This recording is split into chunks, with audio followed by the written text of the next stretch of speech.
കർത്താവിൻ്റെ പരിശുദ്ധമായ നാമം വാഴ്ത്തപ്പെടുമാറാകട്ടെ. അനുഗ്രഹിക്കപ്പെട്ട ഈ നല്ല പ്രഭാതത്തിനായിട്ട് കർത്താവിന് സ്തോത്രം ചെയ്യുന്നു. ഈ പ്രഭാത സന്ദേശം കേൾക്കുന്ന എല്ലാ പ്രിയപ്പെട്ടവർക്കും വീണ്ടും വരുന്നവനായ ക്രിസ്തയേശുവിൻ്റെ നാമത്തിൽ എൻ്റെ പ്രഭാത വന്ദനങ്ങളെ ഈ നിമിഷം അർപ്പിക്കട്ടെ. പ്രാർത്ഥനയോടും ദൈവാശ്രയത്തോടും കൂടെ ഈ പ്രഭാത സന്ദേശത്തിലേക്ക് നിങ്ങളുടെ ശ്രദ്ധയെ തിരിക്കുകയാണ്.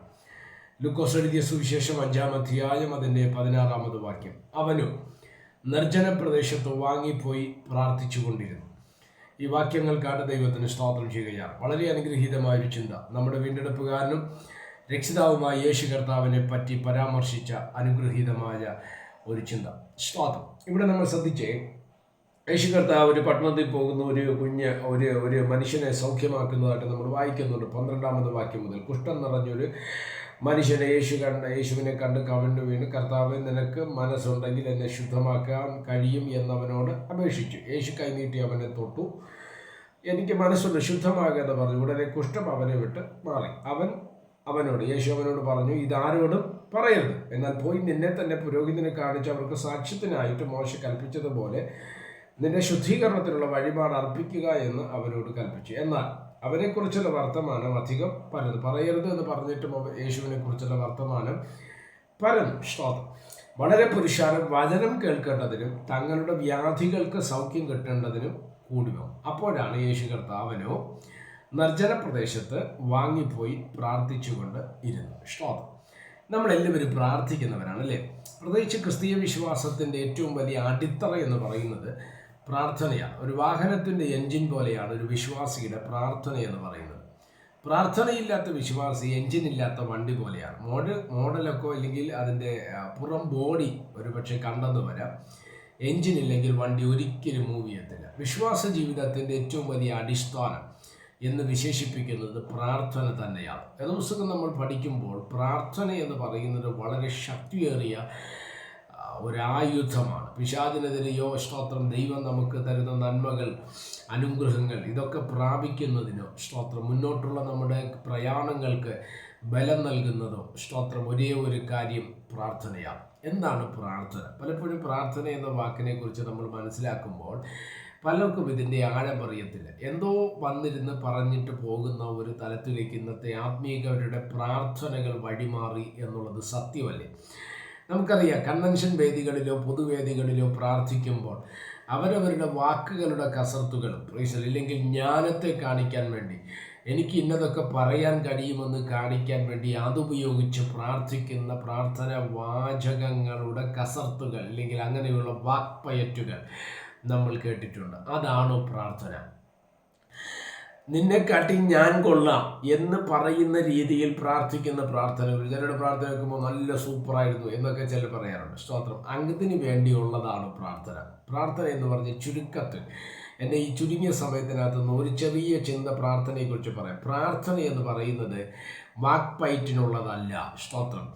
നിങ്ങളെക്കാൾ ഞാൻ നല്ലവനെന്ന് കാണിക്കാൻ വേണ്ടി ഉള്ളതല്ല പ്രാർത്ഥന.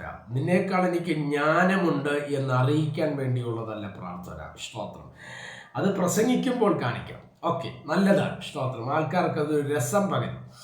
പക്ഷേ പ്രൈസലോ, പ്രാർത്ഥന എന്ന് പറയുന്നത് ഇതൊന്നും അല്ല. പ്രാർത്ഥന എന്ന് പറയുന്നത് ദൈവത്തോടുള്ള നമ്മുടെ കണക്ഷനാണ്, ദൈവത്തോടുള്ള നമ്മുടെ ബന്ധമാണ് പ്രാർത്ഥന.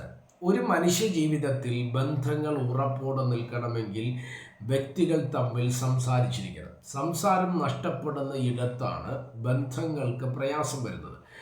ഇതുപോലെ ദൈവത്തോടുള്ള സംസാരമാണ് പ്രാർത്ഥന. Talk with God. സ്തോത്രം. ദൈവത്തോട് സംസാരിക്കുന്നത്, ഇതിനെയാണ് പ്രാർത്ഥനയെന്ന് പറയും. വേദപുസ്തകം നമ്മൾ പഠിച്ചാൽ പ്രാർത്ഥിച്ച് ദൈവത്തോട് ബന്ധം പുലർത്തിയ അനേകരെ നമുക്ക് കാണുവാൻ കഴിയും, അല്ലേ? ഒരുപാട് ആൾക്കാരുണ്ട്. സ്തോത്രം. മോശ, അബ്രഹാം, ദാവീദ്, ദാനിയേൽ, സ്തോത്രം. പുതിയ നിയമത്തിലേക്ക് വരുമ്പോൾ യോഹന്നാൻ, പത്രോസ്, സ്തോത്രം.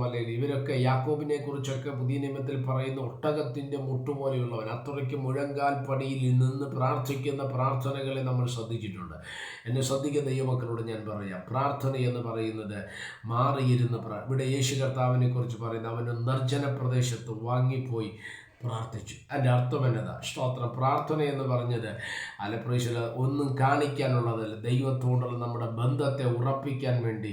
നമ്മളൊരു വെച്ച കൺവെൻഷനോ മരണ വീടുകളിലോ ഇല്ലെങ്കിൽ ഒരു കോമൺ സ്ഥലത്തിലോ ഒക്കെ നമ്മൾ പ്രാർത്ഥിക്കുന്നവരായിരിക്കും, നോ പ്രോബ്ലം. പക്ഷേ നമ്മളുടെ ബന്ധത്തെ, ദൈവവുമായിട്ടുള്ള നമ്മുടെ ബന്ധത്തെ ഉറപ്പാക്കണമെങ്കിൽ നമ്മൾ ചില വിഷയങ്ങളോടുള്ള ബന്ധത്തിലോ ദൈവത്തോടുള്ള നമ്മുടെ ബന്ധം ഉറപ്പാക്കുന്നതിന് വേണ്ടിയോ നമ്മൾ നിർജ്ജന പ്രദേശത്ത് പോയി പ്രാർത്ഥിച്ച യേശുവിനെ പോലെ നമ്മുടെ തിരക്കുകളിൽ നിന്ന്, നമ്മുടെ ജീവിതത്തിൻ്റെ പല വിഷയങ്ങളിൽ നിന്ന് മാറിയിരുന്ന് തന്നെ ദൈവത്തോട് പ്രാർത്ഥിക്കാൻ തയ്യാറായാൽ ആ പ്രാർത്ഥന, അതുകൊണ്ടാണ് യേശു പറഞ്ഞത്, രഹസ്യത്തിൽ കാണുന്ന നിന്റെ പിതാവ് നിന്റെ പ്രാർത്ഥനയ്ക്ക് മറുപടി നൽകും. ആ പ്രാർത്ഥനയാണ് സക്സസ്ഫുള്ളായ പ്രാർത്ഥന. ആ പ്രാർത്ഥനയാണ് വിടുതൽ കൊണ്ടുവരുന്നത്. ആ പ്രാർത്ഥനയാണ് ഫലത്തെ കൊണ്ടുവരുന്നത്.